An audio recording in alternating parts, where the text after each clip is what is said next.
يا محمد يا رسول الله.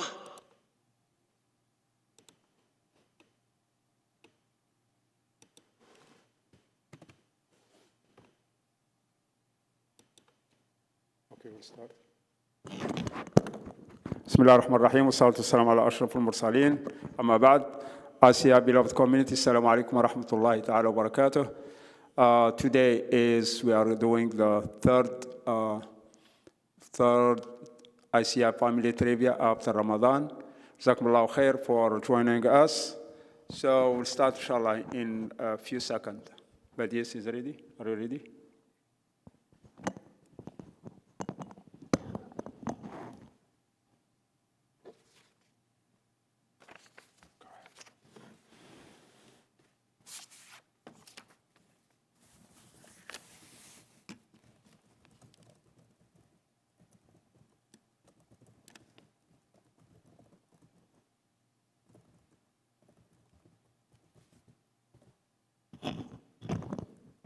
So we want you, please, if you can help us forward the link of the YouTube to your friend in your WhatsApp. So we want as much family to attend, inshallah. Jazakumullahu khair.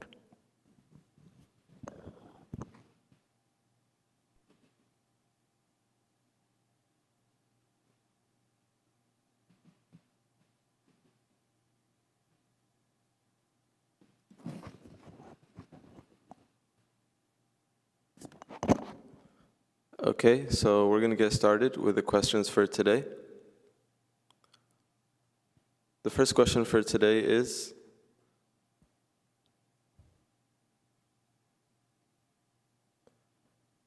which surah does this verse belong to? Which one? So we are telling you the verse, and you figure out which surah belong to. الرحمن على العرش استوى. الرحمن على العرش استوى. Which surah?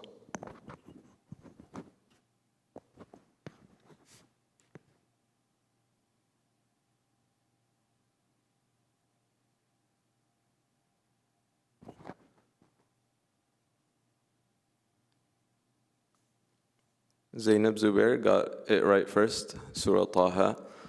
So Zainab Zubair is the winner for question number 1.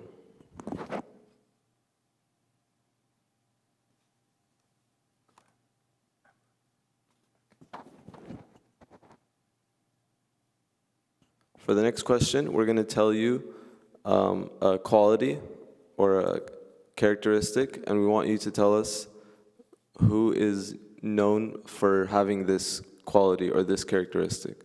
So we're actually looking for certain people. So we're going to choose the person that we have here.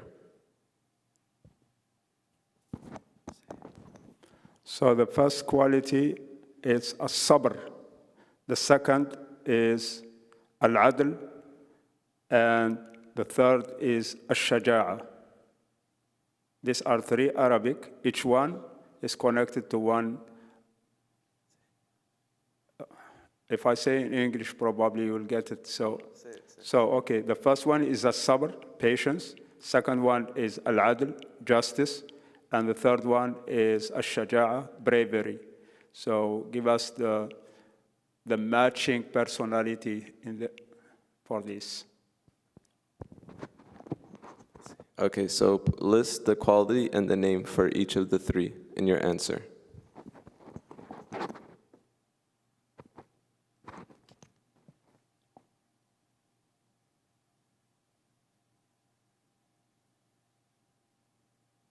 So patience, justice, and bravery.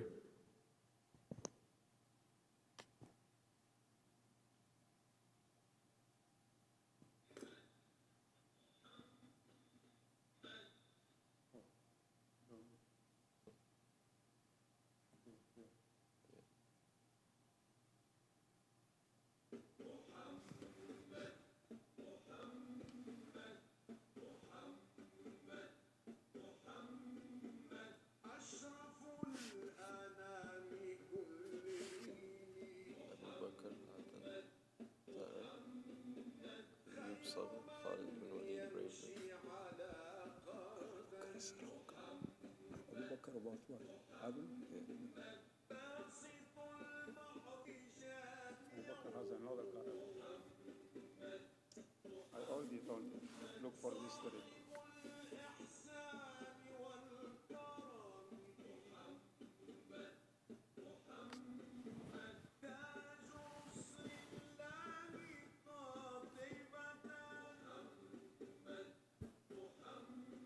Yeah, you got it. Abdul Muqsim. Yeah. Go ahead. Yeah, just pause it.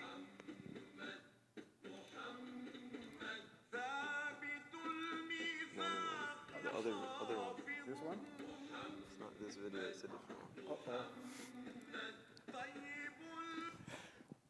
Okay, so Abdul Muqsit is correct. Sabr is Ayub, alayhi salam. Justice, Umar radiallahu anh. And bravery, Khalid ibn Walid radiallahu anh. True.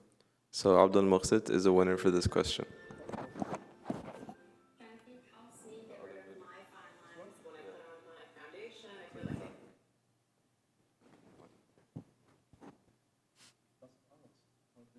Yeah, you accidentally clicked next to video. Yeah. I'm fine. Okay, next question is, this verse was revealed to describe someone. Which surah is it in? So this verse was revealed to describe someone. Who is it describing, and which surah does it belong to?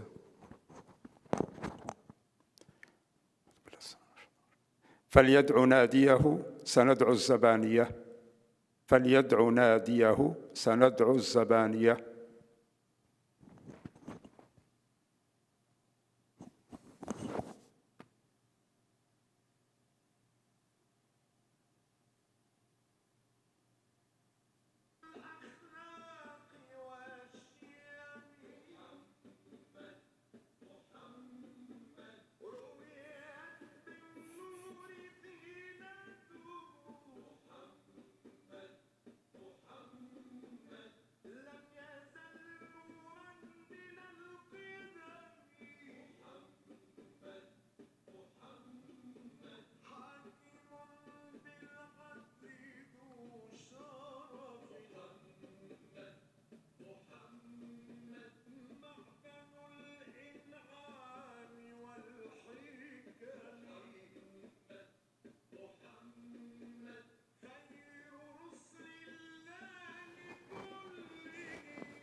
Tell them we're looking for someone, a specific person.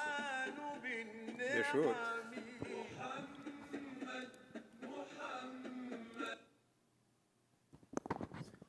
So, just a hint, we are looking for a specific person that these verses were revealed about him.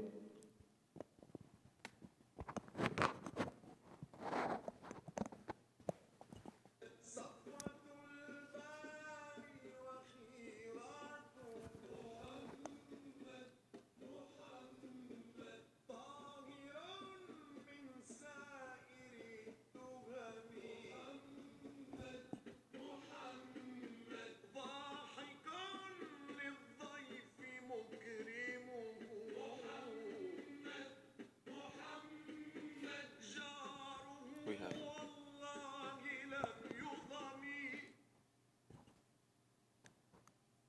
Okay, so Hassan Khan is correct, Surah Alaq, and Abu Jahl is a person? Let me explain. So, you know that every verse is revealed, it has circumstances. So, when Allah subhanahu wa ta'ala revealed these verses, is describing Abu Jahl. He used to give a hard time to Muhammad sallallahu alaihi wasallam at the starting of the da'wah. So Allah subhanahu wa ta'ala, he challenged him that if you keep doing that, sanad'u zabaniya, you are going to be punished. So the verse is فَلْيَدْعُ نَادِيَهُ سَنَدْعُ الزَّبَانِيَةِ, and the surah is Surah Al-Alaq, which is the first surah revealed to Muhammad sallallahu alaihi wasallam. Okay. Next question is an Arabic grammar question. So in this sentence, tell us which grammatical category each word is part of. So, ما الله موسى تكليما. كلم الله موسى تكليما. So each word in this sentence, which grammatical category of Arabic does it belong to?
I can change this part.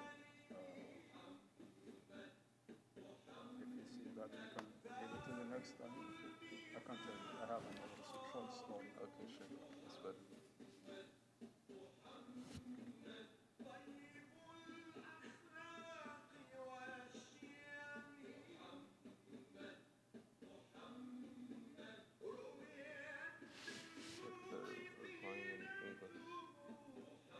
Sifa, no. Is this right? No, it's wrong. No.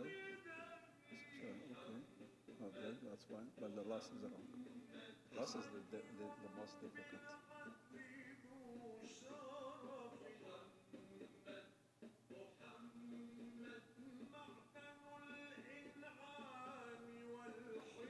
This one said fa. Sifa is wrote it in Arabic. So.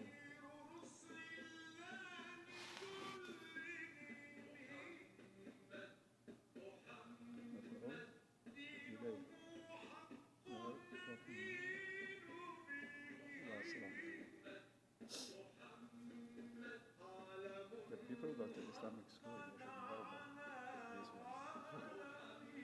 I don't know what Hassan and these people are doing.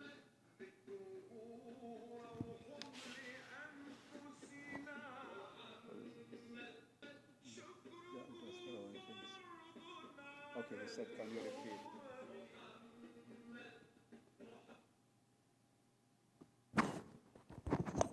So it looks like some brothers are asking me to repeat. We want you to find out the structure, grammatical structure for these verses. كلم الله موسى تكليما.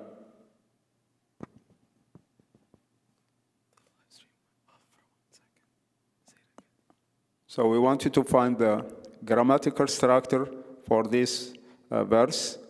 كلم الله موسى تكليما.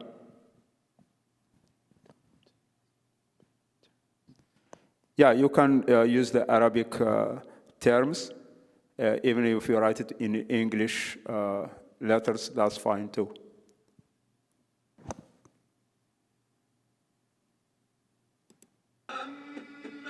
زينة الدنيا بهجتها محمد كاشف الغمات والظلام محمد سيد جلت مناقبه محمد صغف الرحمن بالنعم محمد صفوة الباري وخيراته محمد طاهرا من سائر التهم محمد ضاحكا للضيف مكرمه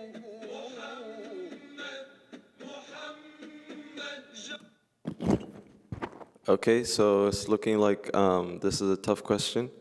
So what we're going to do is we're going to move this question to next week. We're going to give you all week to look for the answer. So write it down if you want and figure out the answer. So next week we'll ask this question again, and we're going to move on to the next question.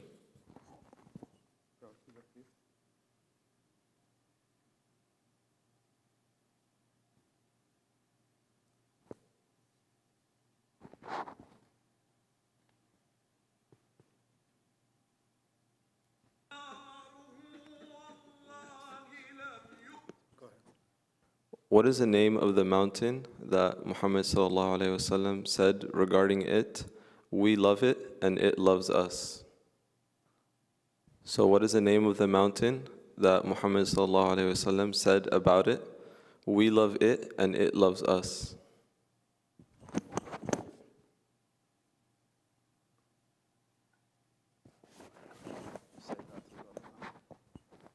Okay, Abdul Muqsit is right. It's the mountain of Uhud.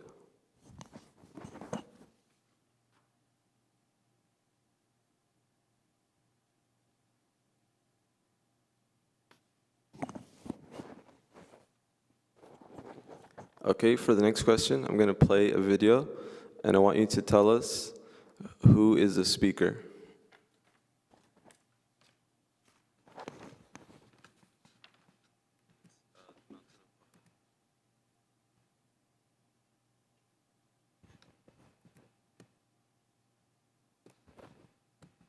And then when he says, okay, do you want to maybe become a Muslim? And the guy's like, man, I've known you for a long time. I've known you to be a person of integrity. I've known you to be an upright man. I've known you to be someone that is honest. He says, okay, then it's just a couple of words, man. Just repeat after me.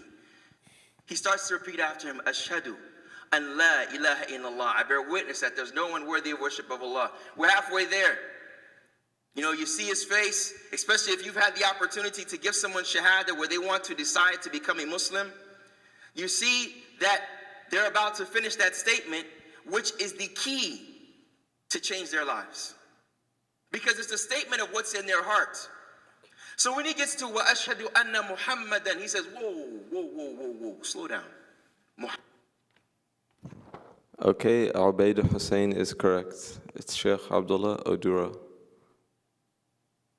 This lecture was given here at ICI, and he is the Imam of Kapel Masjid,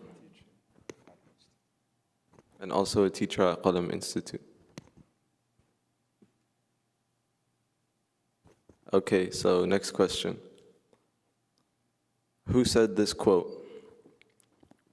Desires make slaves out of kings, and patience makes kings out of slaves. Desires make slaves out of kings, and patience makes kings out of slaves.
So we are looking for the full attribute, which is Imam al-Ghazali. So I think Sister Nisha Parveen, she's the one, she got it.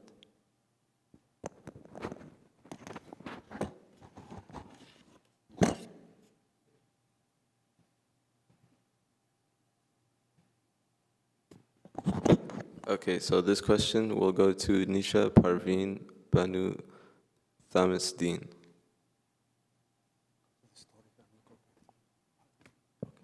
Okay, next question is going to be listening to a story. So I'm going to say a short story, and we want you to deduct, give us the conclusion of that. So the best conclusion will be the winner. So at the time of Muhammad sallallahu alaihi wasallam, there is a farmer living outside the Medina, and this farmer, he loves Muhammad sallallahu alaihi wasallam so much, and one day he collected some resin from his farmer, and he said, I want to take it to Muhammad sallallahu alaihi wasallam. So he took it to Muhammad sallallahu alaihi wasallam, and you know how Muhammad sallallahu alaihi wasallam is generous. So he was around his with the Sahaba, and this farmer, Bedouin farmer, he came and he gave the resin to Muhammad sallallahu alaihi wasallam. And Muhammad sallallahu alaihi wasallam, he ate it, the first piece of it, and he saw how, and he looked at the face of this farmer, and he saw how he was very happy of. And then the Sahaba, they were expecting Muhammad sallallahu alaihi wasallam that he will give them some. So Muhammad sallallahu alaihi wasallam, he didn't give none. So and he kept eating the second, the third, the fourth, and every time he looked at the face of the farmer becomes more happier and more happier and more happier.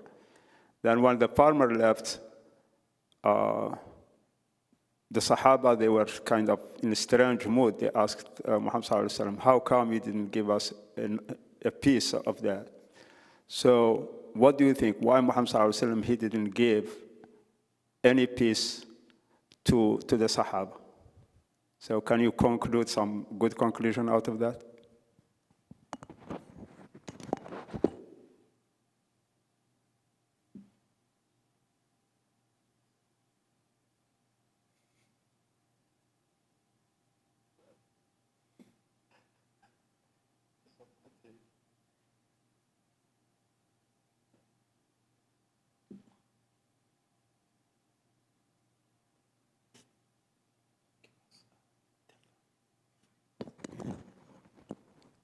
Okay, Imad Sadiqi, good answer, good explanation.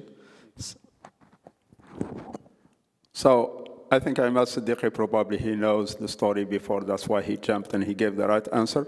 So good, Jazakumullah khair. The good answer is because whenever Muhammad sallallahu alaihi wasallam he ate a piece, he looked at the farmer, he found him very happy, and he doesn't want to give. And he found out that this resin is very sour. So if he gave to the Sahaba, probably one of the Sahaba will say, oh, it's very sour. And the farmer will not be comfortable with that. He'll figure out that he didn't give the right treatment. So in a way or another, that teaches you how Muhammad sallallahu alaihi wasallam think about how his body language think about the emotional of the people, and so he doesn't want him to look that is in an angry mood. This farmer probably he made 30 miles to reach Medina with a happy that he's going to treat Muhammad sallallahu alaihi wasallam. So all this Muhammad sallallahu alaihi wasallam, he knows that the Sahaba will give him the benefit of the doubt, but he preferred to give the happiness to that farmer better than his own Sahaba. Jazakumullahu khair, barakallahu. Okay, next question is going to be a hadith. So we want you to tell us the rest of it.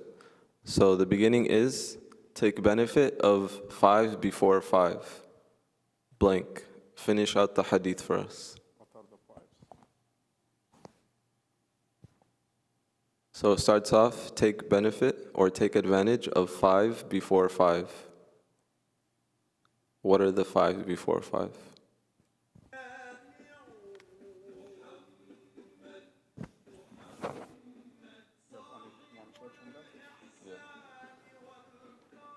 Do you mind if I ask something different? Fine. I have a good one. I'm mad at City.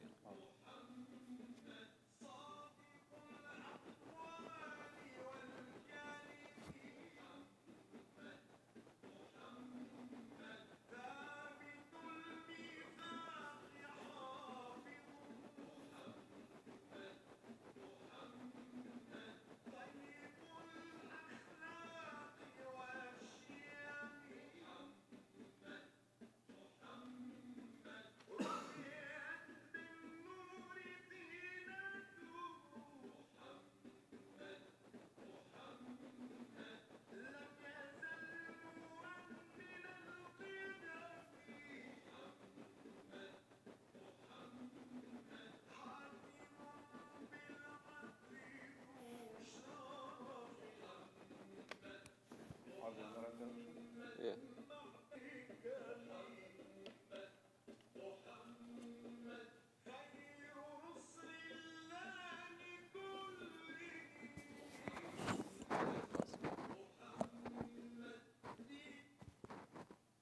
Okay, I like Fawaz Khan's answer here. So, youth before you become old, health before you get sick, wealth before you are broke or you're poor, free time before you are busy, and life before your death.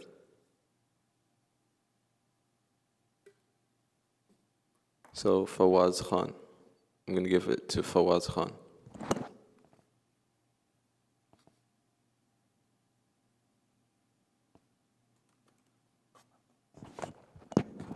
So this is a very powerful hadith, and it talks about it's very advisable hadith that to us as a Muslim, to the youth, to especially to the kids, to the family who are in the summer break, that take advantage of your free time. So because once you will be in a busy time, so probably you have exams, probably have all this. So this is the right time to learn, to read Quran, to pray at time, to make dhikr, to do all kinds of things that will benefit you in the dunya and in the akhirah.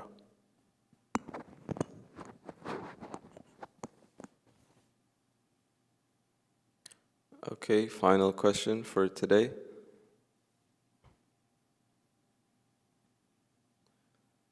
The final question is, what was the name of the organization that Malcolm X founded? What was the name of the organization that Malcolm X founded, and what was its goal?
Okay, Fawaz Khan is right.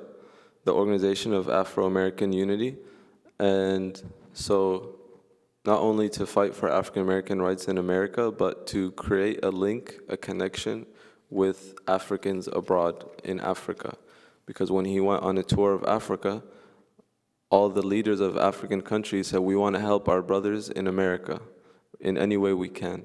So Malcolm X saw that these people wanted to help, and he decided that he wanted to take the case of the discrimination and oppression African Americans were facing in America to the world stage, to the UN, to make it an international issue.